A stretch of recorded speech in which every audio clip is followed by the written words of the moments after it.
자신을 만들어가는 공부, 익힘의 공부를 추구하는 러닝플러스 교육연구소입니다. 자, 중학교 1학년 수학 첫 단원에 나오는 것이 소인수 분해입니다. 소인수 분해는 처음 들어보는 거죠. 소인수 분해라는 게 뭘까? 생각하기 전에 우리는 소인수 분해라는 것은 왜 배워야 할까?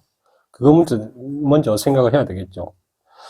쉽게 말하면 소인수 분해를 하는 이유가 우리가 최대 공약수와 최소 공배수를 쉽게 구하기 위해서 소인수 분해를 한다는 것입니다. 그러면 우리가 최대 공약수와 최소 공배수를 왜 배워야 하는지 그것도 중요하겠죠. 일상생활에서 이것이 쓰여질 때가 있는지 있다면 우리가 배울 필요가 있는 거지만 그렇지 않으면 그렇게 배워야 될 이유가 특별히 없을 수도 있겠죠. 하지만 이것이 일상생활에서 많이 쓰여진다는 것이죠. 예를 들자면 최대 공약수 같은 경우는 예를 들어 봅시다. 민수라는 학생이 사탕 12개, 사과 20개를 가지고 있다고 칩시다. 그럼 이 가지고 있는데 우리 반 아이들에게 똑같이 나눠주려고 해요. 그러면 인당 사과 몇 개, 사탕 몇 개씩을 나눠줄 수 있는지 이런 거 있을 수 있겠죠. 이럴 때 우리는 최대 공약수를 구하면 쉽게 이것을 알 수가 있거든요. 또 최소 공배수 같은 경우는 버스가 A라는 버스와 B라는 버스가 출발을 한다고 봅시다. 이거는 15분마다 출발을 하고 이거는 20분마다 출발한다고 칩시다. 그러면 여기에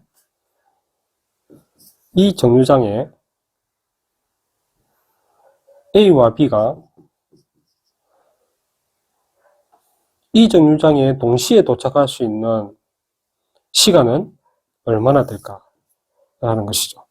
그럼 이거는 최소 공배수를 구하면 이것을 구할 수가 있는 겁니다. 이런 상황들이 있을 수 있겠죠. 이런 것을 위해서 우리는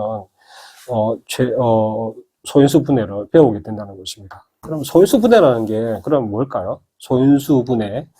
소인수를 분해한다는 것인지 소인수로 분해한다는 것이 헷갈리지만 소인수라는 말을 알면 우리가 알 수가 있겠죠. 소인수라는 것은 소수라는 말과 인수라는 말로 이루어지는데 이거 두 개가 합하여진 말입니다. 소인수라는 것이.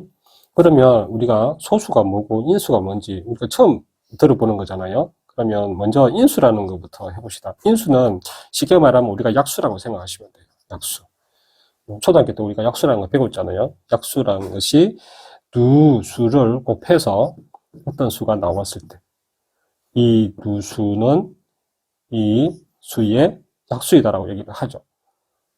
그럼 인수라는 말은 약수하고 조금 거의 비슷하지만 조금 다른 게 있죠. 인수라는 것은 원인 할 때 그 인자거든요. 그래서 이 수가 되기 위해서 근본이 되는 기본이 되는 수를 얘기를 합니다. 조금 더 쉽게 얘기를 하면 약수는 이 두 개의 수를 가지고 만들 수 있는 수를 얘기하지만 인수는 어떤 수는 3개도 될 수 있겠죠. 4개도 될 수 있을 것이고 이런 것처럼 여러 개가 곱하여져서 만들어질 수 있는 수들을 얘기를 하는 겁니다. 그것이 우리는 이 수의 이놈이 인수라는 거죠. 인수인데 소수라는 것은 어떤 것인지 좀 살펴봐야 되겠죠. 소수라는 것은 처음에 자연수라는 것에서 비롯되었습니다. 이 수학자들이 자연수는 무엇으로 구성되어 있을까라는 고민을 하게 되어지죠. 자연수라면 1, 2, 3, 4, 5, 6, 7, 8 이게 전부 다잖아요. 그래서 결과적으로 자연수라는 것은 일과 소수와 합성수로 이루어졌다라고 결론을 내렸어요. 이때 말하는 소수가 이 소수인데 이 소수의 자라는 이 글자는 어떤 것도 꾸미지 않는 수, 만들어지지 않는 수를 얘기를 하는 겁니다. 좀 이렇게 수학적으로 정리를 하자면 1과 자기 자신만이 약수로 가지는 수를 얘기를 하는 거예요.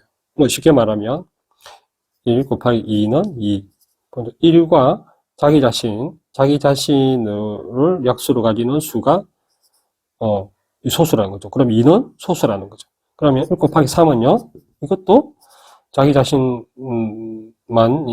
1과 자기 자신만 약수를 가지는 게 되는 거죠.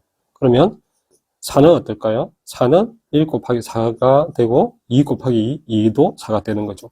이것은 소수가 아니라는 거예요. 왜냐하면 1과 4도 있지만 2하고 2가 곱하여진 수도 4가 되기 때문에 이런 것은 안 된다는 거죠. 그럼 이런 수가 뭐가 있냐, 어떤 수들이 있느냐 하면 2, 3, 5, 7, 9, 10, 11, 13 이런 것들이 있겠죠. 이런 것들을 우리가 소수라고 합니다. 그래서 소수의 개념을 정확하게 좀 알아야 될 필요가 있습니다. 그리고 합성수라는 것은 소수와 소수로 만들어지는 수를 우리가 합성수라고 얘기를 하거든요. 그러면 이것이 자연수를 다 구성할 수 있느냐? 다 봅시다. 1, 2, 3, 4, 5. 쭉 가면 1, 자연수가 1과 소수와 합성수라고 했으니까 1은 자연수라고 얘기를 할 수 있겠죠. 그러면 2는 소수죠. 3도 소수죠. 4는 합성수죠. 다시 5는 소수이고 6은 또 합성수죠. 2 곱하기 3이 있으니까. 이런 것처럼 모든 자연수들이 이렇게 구성되어 있다라는 거예요. 그리고 이 자연수를 조금 더 그 정의를, 그 범위를 조금 쉽게 설명하자면 1과 소수와 합성수가 하나의 집합으로 이루어져 있을 때 우리는 이것을 자연수라고 생각하시면 돼요. 그렇다는 얘기는 하나하나가 이렇게 구성이 되어 있다는 것이죠. 서로가 포함이 되어 있지 않다는 겁니다. 그러면 1은 소수에 포함되어 있지 않고 소수도 합성수에 포함되어 있지 않고 1은 합성수에도 포함되어 있지 않는다는 거예요. 각각의 구성으로 만들어진 자연수입니다. 뭐 이거와 좀 비슷한 게 설명하자면 뭐 아빠가 있고 엄마가 있고 내가 있잖아요. 그러면 이것이 다 합해져서 우리는 뭐라 그러죠? 가족이라고 얘기를 하죠. 이런 것처럼 자연수는 이렇게 구성이 되어 있다는 거죠. 그래서 아까 인수를 얘기를 할 때 2개 이상 곱하여져서 만들 수 있는 이 수를 우리가 인수라고 얘기를 했잖아요. 이 인수 하나하나가 소수로 되어져야만 가능한 거예요. 그래서 우리가 그렇게 했을 때 우리는 소인수라고 얘기를 하고 이렇게 만들어지는 것을 소인수로 분해했다라고 우리는 얘기를 합니다. 그래서 우리는 소인수 분해를 하는 것이죠. 그럼 소인수 분해를 어떻게 하는 것인가 생각해 봅시다. 어떤 자연수를 소인수로 분해를 하는 거거든요. 어떤 자연수, 뭐 예를 들자면 12라고 해봅시다. 12 말고 6을 해봅시다. 6은 약수를 치면 1과 6이 있고 2와 3이 있겠죠. 그럼 이것은 6은 2와 3이 또 약수로 있기 때문에 이것은 우리는 합성수라고 얘기를 하죠. 소수와 소수가 곱해져서 만들어지는 수니까. 네, 그러면 6은 소수죠. 소수. 이것도 소수고 이것도 소수죠. 그러면 6을 우리가 소인수분해했을 때 2와 3으로 나타낼 수가 있습니다. 이때 우리는 2와 3이라는 이 숫자들은 6의 소인수라고 얘기를 하는 거예요. 그래서 이렇게 소인수로 분해가 되었잖아요. 6이라는 숫자가. 그랬을 때 우리는 소인수 분해했다라고 얘기를 하는 겁니다. 그러면 이것만 있느냐? 만약 이런 것도 있을 수 있겠죠. 뭐 2에 2 곱하기 3 곱하기 4도 있을 수 있겠죠. 4는 뭐 5가 있을 수 있겠죠. 그럼 이거는 6, 30이죠, 30. 30은 이렇게 소인수가 될 수가 있습니다.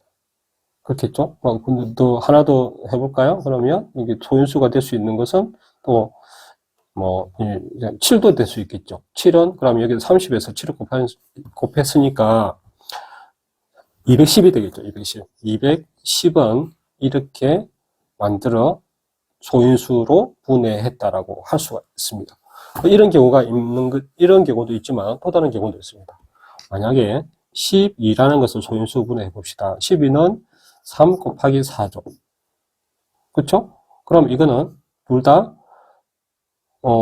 소인수로 봤을 때 이게 소수인가? 이거는 소수지만 이건 소수가 아니죠. 그럼 이건 소수를 만들어줘야 돼요. 어떻게 만들어주느냐? 소수끼리 곱할 수 있는 숫자가 2하고 2가 있겠죠. 그러면 3 곱하기 2, 2. 이 세 개가 곱해진 것이 12가 된다는 것입니다. 그렇지만 똑같은 수가 두 번이 나왔을 때 수학에서는 표현을 달리 해줍니다. 쉽게, 간단하게 표현을 해주게 되어지는데 똑같은 수를 곱해 주었을 때 표현하는 것들을 우리는 거듭 제곱이라고 얘기를 해요. 거듭 제곱에 대해서 잠깐 보고 다시 돌아가도록 하겠습니다. 거듭 제곱이라는 것은 우리가 표현할 때 2 곱하기 2라는 것을 아까 했었죠. 이게 4였을 때. 그럼 이거는 우리가 어떻게 표현해 주느냐 하면 소수 밑에 이 2라는 숫자가 두 번을 곱했으니까 2라는 것은 표현이 되겠죠. 그러면 몇 번을 곱해졌는지를 표현해야 되는데 그것은 이 숫자 위에다가 조그맣게 두 번 곱해졌다라고 표현하는 겁니다. 그랬을 때 우리는 이게 2의 제곱이라고 얘기를 하고요. 이렇게 2의 제곱은 이렇게 표현을 하는 겁니다. 풀어 쓴다면 2 곱하기 2겠죠. 그러면 2 곱하기 2 곱하기 2라는 것도 있겠죠. 그럼 이것은 2에 3번 곱해졌기 때문에 세제곱이라고 얘기를 하고 또 여기서 곱하기 2를 또 해줬을 때는 2의 4제곱, 2의 5제곱 이렇게 표현을 합니다. 3도 마찬가지고요. 3도 2제곱, 3의 세제곱, 3의 4제곱 이렇게 될 수 있겠죠. 이것을 우리가 거듭제곱이라 하는데 중꼭되게 곱해주는 것을 간단하게 표현할 때 거듭제곱으로 표현합니다. 그 다음에 10이라는 것은 우리가 2를 3 곱하기 2의 제곱이 되겠죠. 이거를 작은 숫자를 앞에 썼을 때 2의 제곱 곱하기 3이라는 것은 12가 됩니다. 그래서 12를 소인수분해 했을 때 이렇게 표현이 되어지는 거죠. 이것을 소인수분해라고 얘기를 하고 12의 소인수분해라고 얘기하고 2와 3, 2와 3은 12의 소인수라고 얘기를 합니다. 그러면 12만 있는 게 아니겠죠. 2, 이 세 개도 이렇게 올 수 있겠죠. 그러면 이거는 4, 36이죠. 36을 소인수 분해하면 이 거듭 제곱이 두 개 다 올 수가 있고 또 어떤 거는 세 개도 올 수 있어요. 세 개뿐만 아니라 2의 3의 제곱 곱하기 이런 식으로 와도 되겠죠. 그럼 이것은 어떻게 될까요? 36에다가 5를 곱했으니까 180이 180을 소인수 분해하면 이렇게 되는 거죠. 이것을 살펴보면 2와 3과 5는 180의 소인수라고 얘기를 하는 거죠. 그러면 180을 소인수 분해했다라는 것은 이렇게 표현되어집니다. 이렇게 해서 소인수 분해는 이루어지거든요.